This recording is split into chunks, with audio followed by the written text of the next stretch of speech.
Kapil sir, पहले के जमाना में जब लैला मजनू आपस में प्यार करते थे तो हिंदी में बातचीत करते थे, जैसे कि मैं तुमसे प्यार करता हूँ, इसीलिए सदियों सदियों तक उसका प्यार अमर रहता था। लेकिन अभी के दौर में प्यार होते ही बोल देते हैं आई लव यू, और महीना खत्म होते होते ब्रेकअप।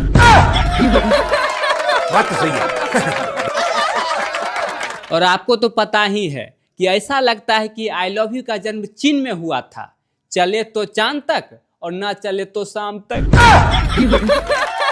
आप कहाँ के ज्ञानी बाबा? गोविंदा सर, आप खुददार फिल्म में एक डायलॉग बोले थे कि ये देश साधु संतों का है। नो डाउट, बिल्कुल सही बात है। लेकिन आजकल के साधु बाबा भी बड़ा गजब होते जा रहे हैं। एक साधु बाबा बोले कि इतना संपत्ति का क्या करोगे, मरने के बाद सब यहीं का यहीं रह जाएगा। अच्छा लगा सुन के, प्रवचन तो बहुत अच्छा है, लेकिन ये प्रवचन सुनाने का वो 1-2 लाख रुपया क्यों लेते हैं?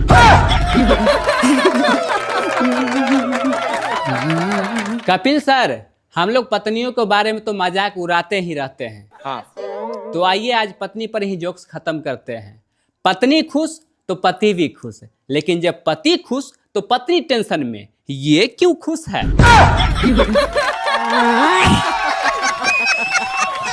कपिल सर, वैसे एक दिल के बात बोलूं कि शादी और बारिश शुरू में ही अच्छा लगता है, बाद में किच किच होने लगता है।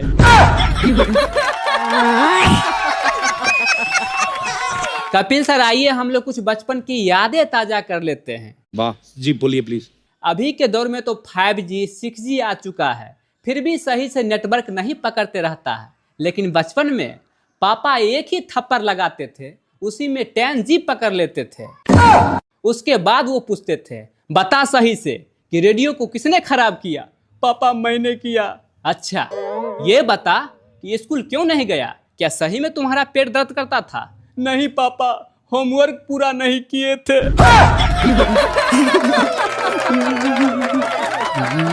अक्षय सर, मोबाइल का चर्चा हो ही रहा है तो आइए कुछ आगे भी चर्चा कर लेते हैं। पता है आपको कि मोबाइल आने के बाद हम लोग की जिंदगी में क्या क्या फर्क पड़ा है? जैसे देखिए, मोबाइल आया कैलकुलेटर खत्म, मोबाइल आया घड़ी खत्म, मोबाइल आया कैमरा खत्म। अगर गलती से मोबाइल आपके बीवी के हाथों में आ गया तो समझिए आप भी खत्म। कपिल सर, बीवी के बारे में तो हम लोग मजाक उड़ाते ही रहते हैं। आइए इसके बारे में एक महत्वपूर्ण जोक सुनाता हूँ। हाँ। अच्छी बीवी ना कभी तंग करती है, ना कभी पैसे मांगती है, ना कभी शॉपिंग के लिए बोलती है, और ना ही इस दुनिया में पाई जाती है।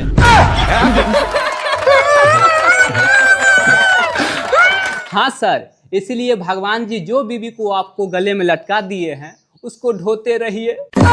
कपिल सर, अपने यहाँ के लोग ज्यादा झगड़ा झांटी में नहीं पड़ना चाहता है। जेहू देखता है कि माहौल गर्म होने वाला है तो एक डायलॉग मार देता है। डायलॉग ये रहता है कि तू हाथ लगा के दिखाता। जब हाथ लगा देता है तब बोलता है तूने हाथ कैसे लगाया बे? बात तो सही है। गोविंदा सर, एक चीज पता है, स्वर्ग सब जाना चाहता है पर मरना कोई नहीं चाहता है। एग्जाम में सब टॉप करना चाहता है पर पढ़ना कोई नहीं चाहता है। इसी में एक कार्टून व्यक्ति था, एक साधु बाबा के पास गया इसी काम से। तो साधु बाबा बोला, देखो बेटा, अगर तुमको स्वर्ग जाना है तो माँ की पैर दबा के सो। वो कार्टून व्यक्ति घर आया और अपनी बच्चों की माँ की पैर दबा के सो गया। क्या सोच है रे तेरी? देखिए मैडम, आप औरत हैं, मेरे सवाल का जवाब आप ही दे सकती हैं। मैं ये आपसे ये पूछना चाहता हूँ कि औरत को अपनी जिंदगी में क्या चाहिए? अच्छा, जब तुम अपने बॉयफ्रेंड से मिलने जाती हो तो सबसे पहले क्या करती हो? मेडिकल पे जाती हूँ। मेडिकल पे जाती हो क्या करने? सामान लेने। सामान लेने? शर्म नहीं आती? शर्म क्या आना इसमें? तो क्या बोलती हो मेडिकल वाले को? भैया मेरे बॉयफ्रेंड की शेरवानी देना।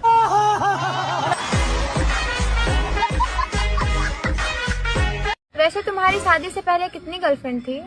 मेरी ज्यादा नहीं, स्कूल में 4-5 थी और कॉलेज में 3-4। अच्छा। बाकी इंस्टा पे जो थी याद नहीं है। ठीक है। और तुम्हारी? एक था 9 क्लास में जो हमसे बहुत प्यार करता था, पर हमारी कास्ट अलग थी। किनार है माधर चूर। आपका बॉयफ्रेंड है? था, ब्रेकअप हो गया। अच्छा, लेकिन रीजन क्या था? पर्सनल है, नहीं बता सकती। अरे यार बता दो, क्या था रीजन? शायरी में बोलूं? अरे फिर तो मजे आ जाएंगे, बता दो, शायरी में ही बता दो। देखो, मतलब की दुनिया है, कौन किसका होता है, धोखा वही देता है जो ले चुका होता है।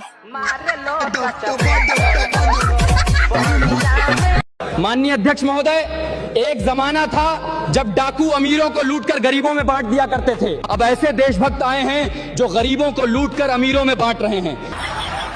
अगर आप मेरी बात से सहमत हैं तो फॉलो करके शेयर जरूर करें। हम लोग ना शादी के बाद बच्चे नहीं करेंगे। क्यों? क्योंकि शादी के बाद घूमेंगे फिरेंगे एंजॉय करेंगे। अच्छा। तुम्हारे घूमने फिरने लाइफ एंजॉय करने के चक्कर में ना हमें समाज में छक्का घोषित कर दिया जाएगा। माननीय अध्यक्ष महोदय, बीजेपी एक गाय है जो भारत को खाकर अडानी और अंबानी को दूध देती है और मूर्खों को गोबर। एक राजा की बेटी की शादी होनी थी। बेटी की शर्त थी कि जो 20 तक गिनती सुनाएगा वही राजकुमारी का पति बनेगा, लेकिन गिनती ऐसी होनी चाहिए जिसमें सारा संसार समा जाए, और जो ये गिनती नहीं सुना पाएगा उसे 20 कोड़े खाने पड़ेंगे। ये शर्त केवल राजाओं के लिए थी। अब एक तरफ राजकुमारी का पर्ण, दूसरी तरफ एक एक करके राजा महाराजा आए। राजा ने दावत का आयोजन भी किया, मिठाई और विभिन्न पकवान भी तैयार किए।